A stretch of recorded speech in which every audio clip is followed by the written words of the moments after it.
we could have put our workshops anywhere. But we've decided to build them in Thurrock because with Thurrock and people in Thurrock, we've come up with something very, very special. And for me, it's this idea of being made in Thurrock.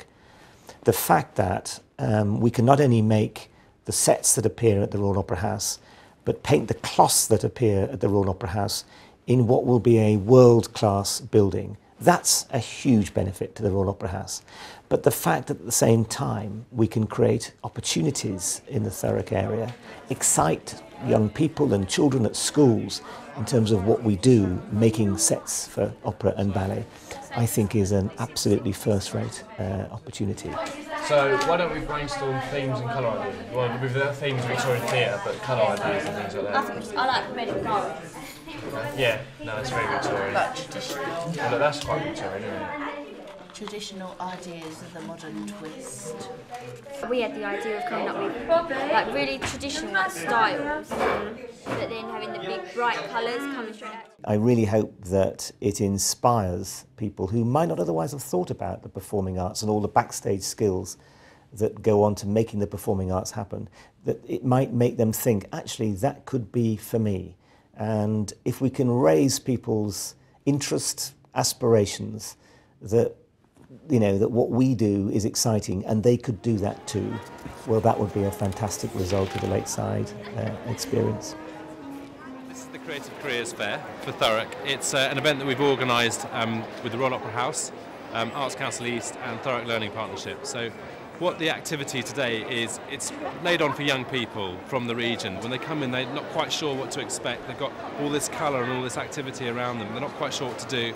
Then they get mentored by some of the young students and also by the practitioners from the theatres who are very skilled, and they start doing things and stop thinking about it but actually doing it. And as they do more and more, they actually build towards a tableau which has got a theme. So by the end of the hour, they've formed a mini company. Off you go.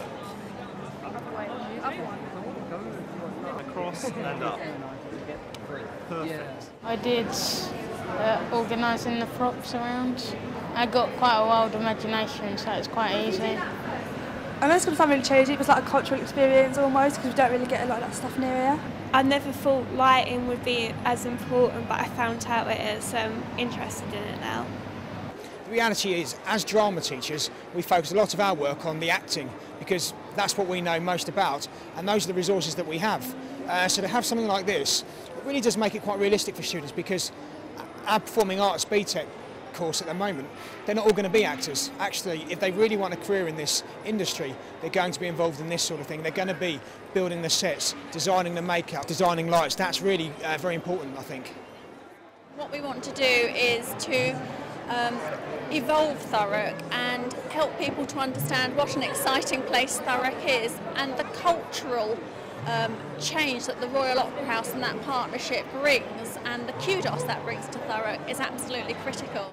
What really interests me about what we're doing in Thurrock is that it's not just about the Royal Opera House. It's the Royal Opera House, in a way, leading a piece of regeneration and of new activity. So to think that alongside our workshops will come other small industries that do things that are allied to what we're doing, I think is terrific, and of course will create jobs. I also think that to put alongside our workshops a skills academy which is devoted to training young people and people in employment, to raising the skills of people in performing arts and also in music, is a fantastic service to the whole of the performing arts and music sector. I mean, that is something that could revolutionise the way in which we, in performing arts, use our people and skill our people. So I think the ramifications of what we're doing are going to be felt not only in Thurrock, but actually much more wider than Thurrock, probably across the whole of the UK.